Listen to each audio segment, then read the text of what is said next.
شفت قصه الراجل العجوز اللي مسكوه لقوا معاه علبه جبنه صغيره؟ شفت ناس ده؟ واقفه تشتري في السوبر ماركت وفي راجل عجوز ماسك رغيفين فينو زي دول، واقف بيحاسب عليهم. فجأة اتلموا عليه الناس وراحوا ماسكينه وراحوا قعدوا يفتشوا فيه ويقلبوا الدنيا. الناس كلها وقفت تتفرج، في ايه يا عم، في ايه يا عم؟ فتشوا الراجل، لقوا معاه علبة جبنة من الصغيرة دي.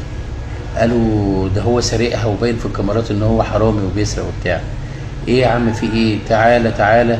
الناس اتلمت يا جماعة، طب بالراحة. قعدوا يفتشوا فيه، ملقوش معاه غير حق رغيفين الفينو دول. طبعا قالوا له ليه عملت كده يا عم الحاج؟ قال لهم والله انا كنت جعان وجايب الرغيفين دول ومش معايا فلوس ان انا اجيب، فجبت اصغر حاجه علشان خاطر اكلها اسد بس جوعي. في ناس اتعاطفت معاه وناس قالوا لا لازم نسلمه للشرطه والكلام ده كله. المهم الناس من اهل الخير قعدوا يهدوا الدنيا كده وبتاع، وما لقوا راجل غلبان قالوا خلاص مفيش مشكله. راح الناس راحوا جابوا كل واحد جاب له شنطه وملاها له بقى خير ربنا.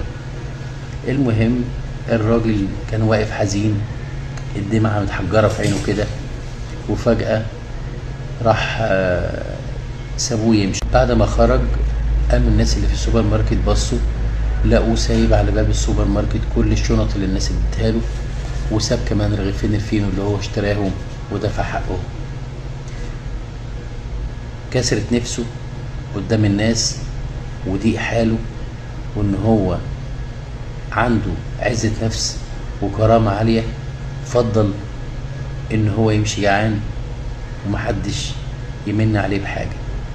في ناس جبرت بخاطره، في ناس طبطبت عليه، في ناس ساعدته، لكن هو عزة نفسه وكرامته ابو ان هو ياخد منهم حاجة، وفضل ان هو يمشي ويفضل جعان.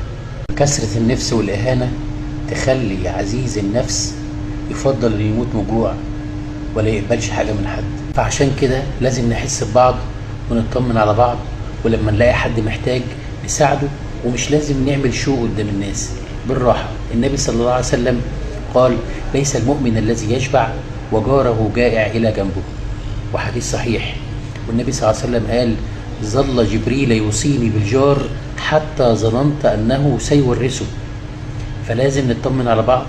ولو وصلت معايا لغاية هنا، يلا بينا نصلي على سيدنا النبي صلى الله عليه وسلم ونسبح ربنا سبحانه وتعالى.